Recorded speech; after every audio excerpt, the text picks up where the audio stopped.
अब बुजाई के अंदर शुनमिंग है। वो सीधे मिंगी का गला दबाते हुए कहता है, मुझे बस बुजाई की जान चाहिए, तुम और जांगताई मेरे किसी काम के नहीं, अब फैसला तुम्हारे हाथ है। वो उसे चाकू देता है और बोलता है, मैं तुम्हें और जांगताई को यहाँ से आजाद कर दूंगा, बस इसे मार दो। वो बोलती है, सपने देखते रह जाओ, मैं जी बुजाई को कभी तकलीफ नहीं पहुंचाऊंगी। पर उसके हाथ अपने बस में नहीं होता। वो खुद को रोकने की बहुत कोशिश कर रही होती है, जिसपे वो कहता है, क्या हुआ, इससे सच्चा प्यार हो गया क्या? पर बिना त्याग के कोई प्रेम सच्चा नहीं। अगर वो तुम्हारी आजादी के लिए मरेगा तो उसे तो खुशी होगी। फिर वो उसका हाथ पकड़कर चाकू बुजाई के सीने पे उतार ही देता है, पर मिंगी ने उससे पहले ही अपना दूसरा हाथ सामने कर दिया था, जो खून से तर हो गया। वो बोलती है, मैं जीऊंगी तो बुजाई के साथ ही। बुजाई के आंखों से आंसू बहने लगते हैं। वो शुनमिंग को कहता है, मेरे शरीर से निकल जाओ। शुन जैसे ही निकलता है, मिंगी और बुजाई शिनलियू के मकबरे से सीधा देंगशियान गुफा आ जाते हैं। बुजाई नर्म आंखों से मिंगी के चोट को देखता है। तभी शुनमिंग बोलता है, मिंगी, तुमने बुजाई को मार के जांगताई और खुद की आजादी क्यों नहीं ली? इतना आसान रास्ता क्यों नहीं चुना? वो बोलती है, मैं तुम्हारी कठपुतली नहीं हूँ, जैसे तुम शिनलियू को नचाते रहे, फिर उस जैसी मिलती जुलती फेरिस को। यह सच्चा प्यार नहीं है। शुनमिंग ने जांगताई के मूल्य आत्मा उसे दिखाकर बोला, लगता है तुम्हें सच में इसे नहीं बचाना। बुजाई बताता है, जब वो उस पे हावी हुआ था तब उसने उसकी यादाश्त में एक सील गौर किया। उसे लगता है शिनलियू की मौत की कोई दूसरी कहानी भी है जिससे वो अनजान है। मिंगी भी इस बात की तरफ इशारा करती है कि दिंगशान गुफा में कभी सूरज की रोशनी दाखिल नहीं होती, तो फिर उसकी यादों में हमेशा इस गुफा में रोशनी क्यों हुआ करती? और लूशेंग फॉरेस्ट में हर जगह जेंग शब्द क्यों बना हुआ था? बुजाई उससे एक सौदा करता है। वो उसके सील को एक्सटर्नल फोर्स से अनसील कर देगा, लेकिन बदले में उसे जांगताई को छोड़ना होगा। सच जानने की उत्सुकता ने शुनमिंग से ये भी मंजूर कराया। उसने अपनी यादें बुजाई को ले लेने दी। उसकी असली याद में हम देखते हैं शिनलियू को लूशेंग फॉरेस्ट के एक पेड़ पे कुछ तराशते हुए। इसी जगह पे वो मूची बाई के कहने पे चीन की प्रैक्टिस करने आया करती। एक रोज शुनमिंग वहां आया, उसकी कटी उंगली के खून को साफ करने के लिए रुमाल दिया। बाद में उससे शादी की। उसने उससे जबरदस्ती प्यार का इजहार करवाया। देंगशियान में भी वो दरो दीवार पे कुछ लिखा करती। शादी के बाद से शुनमिंग सवेरे गुफा से चला जाता और देर तक वापस आता। एक दफा जख्म के साथ लौटा। उसने पूछा, ये सब क्या है? शुनमिंग ने बताया, उससे शादी करने की मुची बाई ने एक शर्त रखी थी, इसलिए वो अब उनके लिए नेदरबिस्ट पाल रहा है। जब ये मैच्योर हो जाएंगे तब हानफेंग जिसिंग का रूलर बन जाएंगे। शिनलियू ने बोला, ऐसा करके तुमने खुद को और मुझे पिंजरे में कैद कर दिया। पर वो उसे कहता है, ये सब मैंने तुम्हारे लिए किया। अगर कभी किसी को इस दानव के बारे में पता लगा तो तुम भाग जाना। मैं भी अपने मूल्य को छुपाकर यहाँ से तुम्हारे पास आ जाऊंगा। तुम मुझे कभी छोड़ नहीं सकती। वो सहम जाती है, जिसपे वो उसे कहता है, कहो तुम सिर्फ और सिर्फ मुझसे प्यार करती हो। उस बेचारी को भी ऐसा कहना पड़ता है। शुनमिंग का शरीर नेदरबिस्ट को रेस करने में दिन ब दिन कमजोर होता जा रहा था। इसी मौका से फायदा उठाकर शिनलियू उससे पीछा छुड़ाने की कोशिश करती है। उसे जीसिंग की दवाई देते समय कहती है, हार्ड बॉन्ड एरे ही नेदरबिस्ट के पावर को कमजोर कर सकती है और उसकी स्पिरिचुअल पावर भी वीक है। तो उसे मशवरा देती है उसके साथ हार्ट इम्प्रिंट मिटाकर दूसरी शक्तिशाली फेरी से जोड़ लेने, ताकि वो उस फेरी के साथ हार्ट बॉन्ड एरे कल्टीवेट कर सके। इस बात पे शुनमिंग गुस्सा हो जाता और कहता है, चाहे कुछ भी हो जाए, मैं तुम्हें कभी यहाँ से जाने नहीं दूंगा। अचानक से उसकी नजर उसकी कलाई की चोट पे पड़ती है। उसे लगता है उसने खुद को नुकसान पहुंचाकर उसके लिए दवाई तैयार किया था। एक रोज शिनलियू ने उसके शरीर को और भी ज्यादा कमजोर बनाने के लिए दवाई में कुछ मिला कर दिया। उसने ये पी लिया। नेदरबिस्ट भी बेकाबू हो गए, पर उसने शुनमिंग को मारा नहीं। इसलिए शिनलियू ने ही जल्दबाजी में आकर शुनमिंग के सीने पे चाकू से मारा और कहा कि वो उससे बहुत नफरत करती है। हर किसी ने बस उसे कठपुतली बनाकर रखा है। शुनमिंग ने कहा, अगर तुम्हें मेरी जिंदगी ही चाहिए तो मैं खुशी खुशी तुम्हें देने के लिए तैयार हूँ। वो उसके हाथ से चाकू अपने सीने की गहराई पे उतार लेता है, पर तभी वहां से नेदरबिस्ट निकलकर शिनलियू को मार देता है। अपनी यादों को देखने के बाद उसे तो यकीन नहीं होता कि उसने शिनलियू के साथ इतना जुल्म किया था। मिंगी बोलती है, यही सच है, तुम उससे नहीं खुद से प्यार करते थे। बुजाई उसे कहता है, अब अपने रोने धोने का नाटक बंद करो और वादे के मुताबिक जांगताई हमारे हवाले कर दो। वो बोलता है, तुम्हें तो पता ही होगा, लोमड़ियां भरोसे के लायक नहीं होती। वो उसके मूल्य को नष्ट करने जाता है, पर बुजाई उसे रोकने की कोशिश में उससे लड़ाई करना शुरू कर देता है। बुजाई आखिर में उसे अपने वार से थोड़ा बहुत कमजोर कर देता है और बताने की कोशिश करता है कि मुची बाई ने उसकी यादों के साथ छेड़छाड़ इसलिए किया ताकि वो उनके लिए इन दानवों को बड़ा कर सके। वो उसे कहता है, तुम्हें क्या लगता है तुम मुची बाई को रोक सकते हो? चलो मान लिया उन्हें हराने में कामयाब हो गए, पर उनके पीछे जो खड़े हैं उन्हें कैसे रोक पाओगे? ये बोलते ही वो मायावी दुनिया नष्ट करने लगता है ताकि उन लोगों को यही हमेशा हमेशा के लिए कैद कर सके। बुजाई अपने पावर से एक एग्जिट डोर ओपन करता है ताकि मिंगी को लेकर यहाँ से निकल सके। वो बोलती है, पर जांगताई का मूल्य अभी भी उसके पास है, लेकिन जी बुजाई के लिए अभी उसकी और अपनी जिंदगी ज्यादा इम्पोर्टेंट थी। तभी शुनमिंग मिंगी को अपनी तरफ खींच लेता है। वो बुजाई से बोलती है एग्जिट क्लोज होने से पहले ही निकल जाने को, पर वो वापस लौटता है। उसके पैर की बेड़ी छुड़ाकर शुनमिंग से जांगताई का मूल्य छीनता है। उतने में वो भी उसे जकड़ लेता है। सो बुजाई ये मूल्य मिंगी को देकर यहाँ से निकल जाने को कहता है। वो जल्दी से जांगताई के मूल्य को एग्जिट डोर से भेज देती है, पर खुद वहीं रहती है। शुनमिंग ये बोलता हुआ उस पे हमला करता है कि अब मेरे साथ तुम भी मरो। बुजाई बेहोश हो जाता है और इस तरह से मिंगी का सब्र का बांध टूट जाता है। वो अपना स्पिरिचुअल पावर शुनमिंग पे यूज करके दिखा देती है कि वो वाकई एक शक्तिशाली योद्धा है। जैसे ही वो हार कर जमीन में बिखर जाता है, वैसे ही मिंगी बुजाई को एग्जिट डोर से लेकर उस मायावी दुनिया से बाहर आ जाती है, जहाँ जांगताई भी बेहोश पड़ी होती है। वो खुद भी कमजोर होकर बेहोश हो जाती है। तभी सीतुलिंग आ पहुंचता है। उसकी नजर मिंगी के स्पिरिचुअल वेन पे पड़ती है, जिसके ब्लॉसम का एक पेटल फिर से गिर जाता है। वो देखता है इसे तो आसमानी गम का जहर दिया गया है। वो अपना पावर यूज करता है उसे हील करने के लिए। जैसे ही वो होश में आने लगती है, वहाँ से ये बोलकर चला जाता है कि इसे मेरी असलियत के बारे में पता नहीं लगना चाहिए। वहीं शुनमिंग अपने क्रोध के साथ मुची बाई के पास आता है और कहता है, तुम बड़े झूठे हो। वो बोलते हैं, अगर मैं ऐसा नहीं करता तो तुम शिल्लियों के गम में ही बेकार होकर कहीं पड़े रहते। तुम्हें तो मेरा शुक्रगुजार होना चाहिए। अपने नेदर बिस्ट उस पे छोड़कर बोलते हैं, अब तुम्हारा मायावी दुनिया टूट गया, तुम अपने असली रूप में आ गए, मेरे किसी काम के नहीं रहे। वो बोलता है, भले ही तुम मुझे मार दो लेकिन अपने अंत से बच नहीं पाओगे। वो बोलते हैं कि उन्होंने ये सब इसलिए किया ताकि इन दानवों के जरिए अपने लोग को बाकियों से ऊपर कर सके। इसके लिए अपने करीबी लोगों को मार दिया। तो शुनमिंग क्या चीज है? आखिर में जीसिंग का जनरल उन्हीं दानवों से मारा जाता है जिसे उसने मुची बाई के लिए पाला था। ये सब अदृश्य यानशाओ छुप कर देख रहा होता है। लॉर्ड हानफेंग शाओ से कहते हैं, बुजाई ने हुजाओ को रास्ते से हटाया, उसके बाद उसका निशाना शुनमिंग था और अब उनकी बारी है। वो फिलहाल उसका कुछ बिगाड़ नहीं सकते हैं क्योंकि वो जीसिंग का योद्धा है, पर उनका प्लान है उसे उसके वॉरियर के टाइटल से हटाने का। तभी जाकर वो उसका कुछ बिगाड़ पाएंगे। वहीं जब बुजाई की आंखें खुलती हैं तो वो खुद को वुग्यू में पाता है। मिंगी उसे दवाई दे रही होती है। वो पूछता है, पहले ये बताओ हम वहाँ से निकले कैसे? वो कहती है, तुम्ही ने अपनी कोशिश के जरिए हमें और जांगताई को बचाया। उसने ये भी बताया कि जांगताई ठीक होने के बाद जजमेंट हॉल गई और शुनमिंग के बारे में बताया कि वो बाकी फेरिस को अगवा करके क्या करता था। सीतुलिंग ने उसके जनरल के टाइटल से उसे हटा दिया। फिर सामने मुची बाई आए और बताया कि उसने उनके सामने पछतावे के मारे अपनी जान ले ली। बुजाई को अफसोस हुआ कि शुनमिंग की मौत उसके बजाय मुची बाई के हाथों हुई। वो मिंगी से कहता है, अब तो तुम्हें अंदाजा हो गया होगा मैं ये सब बदला लेने के लिए कर रहा हूँ। वो कहती, हाँ, मैं इतनी बेवकूफ नहीं हूँ। जब तुमने रूशुई को हुजाओ के लिए गवाही देने को कहा, मैं तभी समझ गई। मुझे डर है कि मुची बाई ने अब तक अंदाजा लगा लिया होगा कि तुम ये सब बोयुलान की मौत का बदला लेने के लिए कर रहे हो। पर मुझे पता है तुम उन्हें सिर्फ मारना नहीं बल्कि उनके गुनाहों को सबके सामने लाना भी चाहते हो।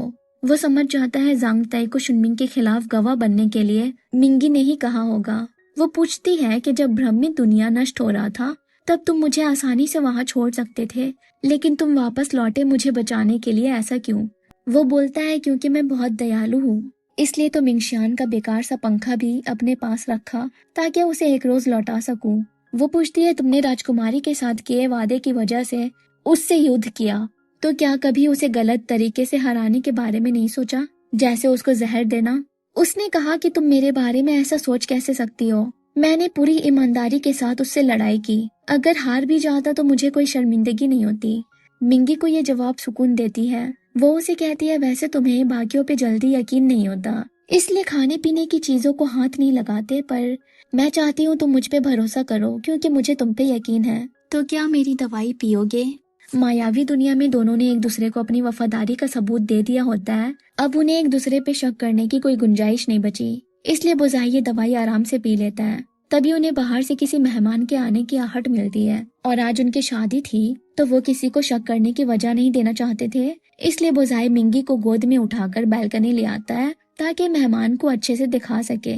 फिर वो मिंगी को किस करने के लिए आगे बढ़ता है, पर वो जब सचमुच की अपनी आंखें बंद कर लेती है तो बुज़ाई उसका मजाक बनाने लगता है।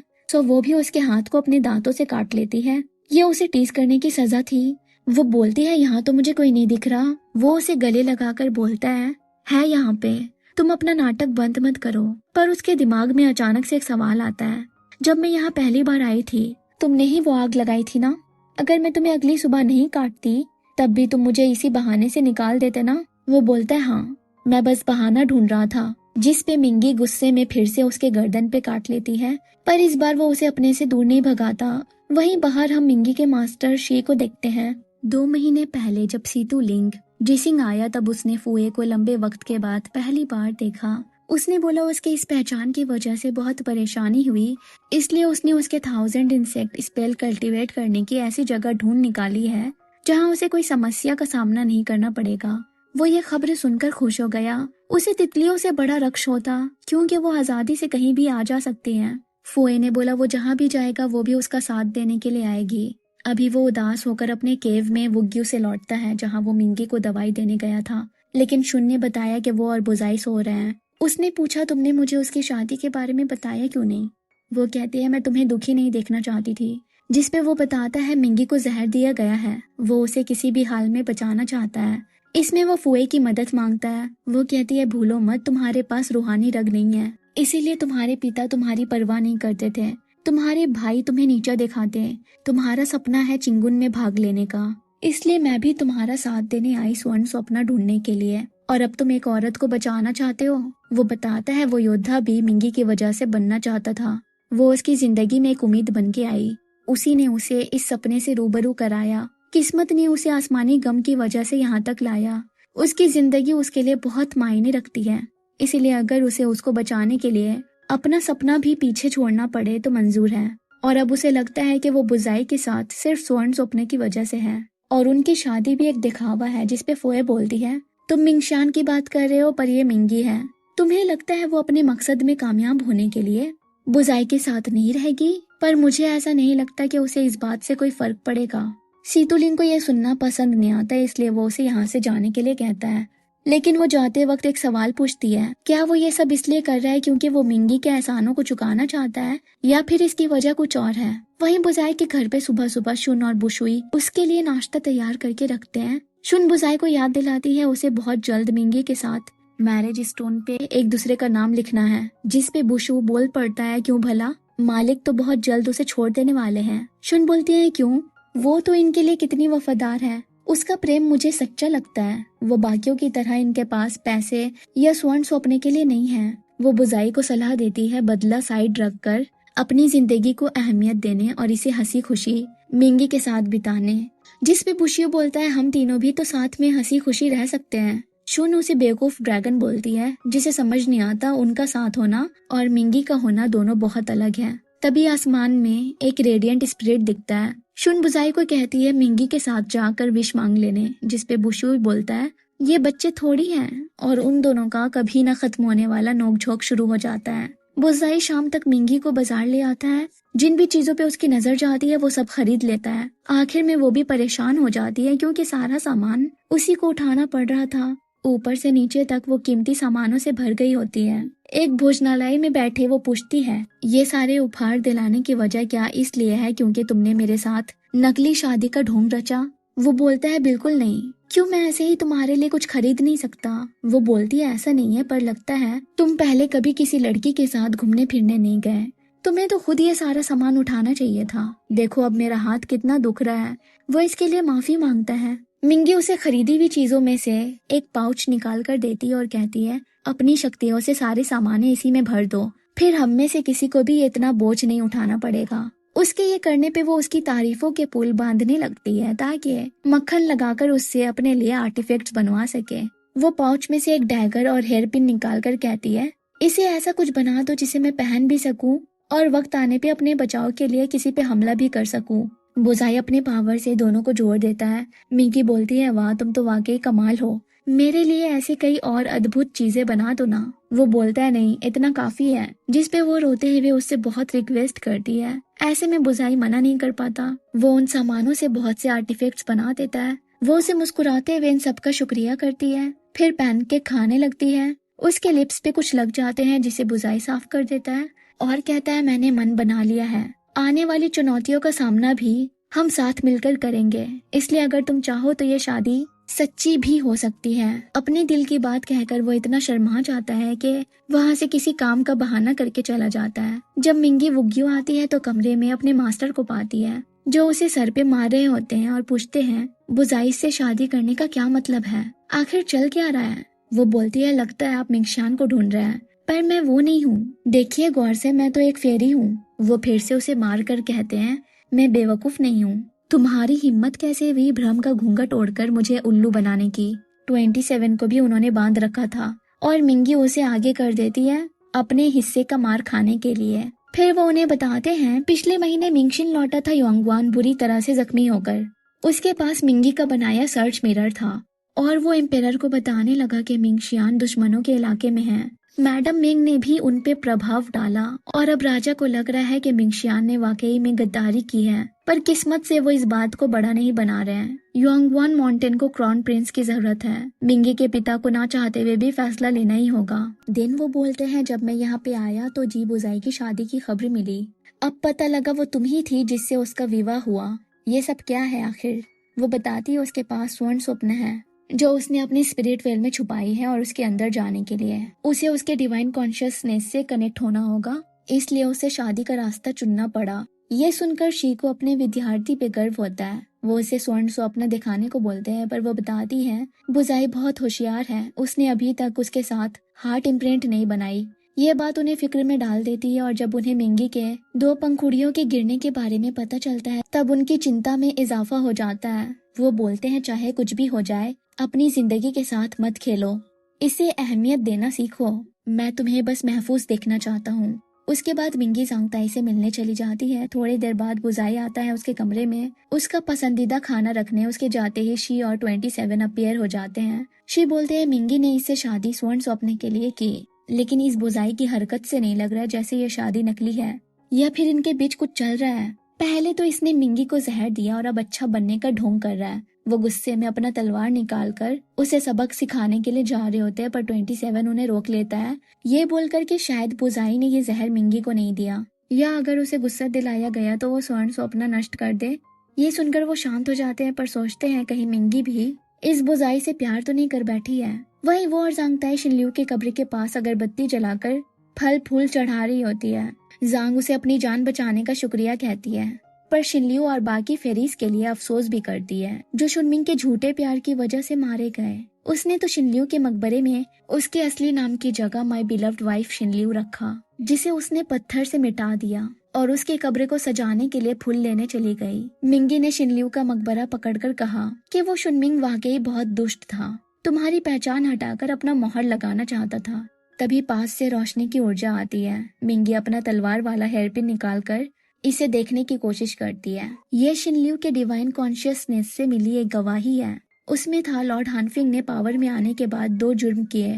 पहला, एंशिएंट निदर बीस्ट हेजू को छुपकर पाला और उन्हें हुजाओ के ड्रैगन कार्प टेरेस में छुपी फॉरबिडन टेक्निक के इस्तेमाल से मासूमों के मूल्य खिलाया करते हैं। दूसरा, वो बेगुनाहों को कैदी बनाकर उन पर झूठे इल्जाम लगाते हैं और उन्हें गहरे पाताल में झोंक देते हैं ताकि वो लोग आसमानी गम को तराश सके। इस गवाही ने अपर थर्ड रेल्म के बड़े बड़े नामों का चेहरा बेनकाब कर दिया। योंगवान माउंटेन, जोशुई स्पिरिचुअल स्टेट और फ्लोइंग वेव सब इस साजिश में शामिल थे। लॉर्ड हानफिंग ने एक खुफिया लेजर रखी है ताकि वो उन्हें अपने काबू में रख सके। ये गवाही देखने के बाद 27 और मास्टर शी सोच में पड़ जाते हैं। वो बोलते हैं, योंगवान माउंटेन जब इसमें शामिल है तो हो ना हो मुची बाई ने वहाँ भी आसमानी गम बेचा है, क्या पता जहर देने वाला वहीं का कोई हो। मिंगी का कहना है वहाँ से उसे कोई नुकसान पहुँचाने का इरादा रखता है तो वो मिंगशिन और मैडम मेंग है। उसके मास्टर कहते हैं कि वो कल ही योंगवान जाएंगे इस बारे में पता लगाने के लिए। मिंगी बोलती है उसे ये टेस्टिमनी जिबुजाई को भी दिखानी है ताकि उसके इन्वेस्टिगेशन में मदद मिल सके, लेकिन वो थर्ड रेल्म के इन्वॉल्वमेंट के बारे में उसे पता चलने नहीं देना चाहती, इसलिए शी वो हिस्सा ही गायब कर देते हैं। वो बुजाई के पास आकर बताती है कि उसे ये शिनलियू के मकबरे के पास मिला जब वो जांगताई के साथ वहाँ गई थी। बुजाई बताता है उसने पहले भी मूचीबाई के ड्रैगन कार्प टेरेस को इन्वेस्टिगेट किया था, पर वहाँ कुछ सस्पिशियस नहीं लगा, लेकिन अब उसे वहाँ फिर से अच्छे से जांच करना होगा। वैसे तो जिस तरह से एम्पेरर बीमार पड़े हुए हैं, इसमें भी उसे उन्हीं का हाथ लग रहा था, इसलिए वो पाताल के बुरे कामों को रोशनी में लाना चाहता था। लेकिन अब उसे समझ आ रहा है मूचीबाई का इस तरह से नेदरविस्ट की आर्मी खड़ी करने का एक ही मतलब है, और वो है गद्दारी, और ये गुनाह उन्हें बहुत भारी पड़ सकती है। जांगताई ने बाजार में हेयर एक्सेसरीज का स्टॉल खोला है, क्योंकि वो मूनलाइट ब्लॉसम छोड़ रही है। बिजनेस करने में मिंगी उसका साथ देते नजर आ रही होती है। तभी वहाँ तियांजी शोयून के साथ उसके दुकान में हेयरपिन लेने के लिए आती है। मिंगी को देखकर पूछती है, एक योद्धा की पत्नी आखिर सामाने क्यों बेच रही है। वो अपनी दोस्त जांगताई से उसे मिलाती है और बताती है ये इसी का दुकान है, सारी हेयरपिन हैंडमेड है। वो उसे जांगताई को थोड़ा सपोर्ट करने को कहती है, क्योंकि अगर जिसिंग की राजकुमारी यहाँ के हेयरपिन लगाएगी तो बाकी भी यहाँ से खरीदेंगे। तियांजी बोलती है कि उसे नहीं पता था मिंगी अभी मूनलाइट ब्लॉसम से ताल्लुकात रखती होगी, जिस पे वो जवाब देती है, आप शुहाओ में ऊंचे स्थान पे हो। मुझे नहीं पता था आप लोगों को उनके किरदार से नहीं बल्कि उनकी हैसियत से अहमियत देंगी। शोशुन कहती है, ये किस तरह से तुम बात कर रही हो। तियांजी बोलती है, कोई बात नहीं, वैसे भी ये गलत नहीं बोल रही। फिर वो जांगताई की दुकान का सारा हेयरपिन ले लेती है। मिंगी एक उसके बालों में लगा देती है, जिसपे वो कहती है, मुझे ये आभूषण पसंद आया तुमने ही।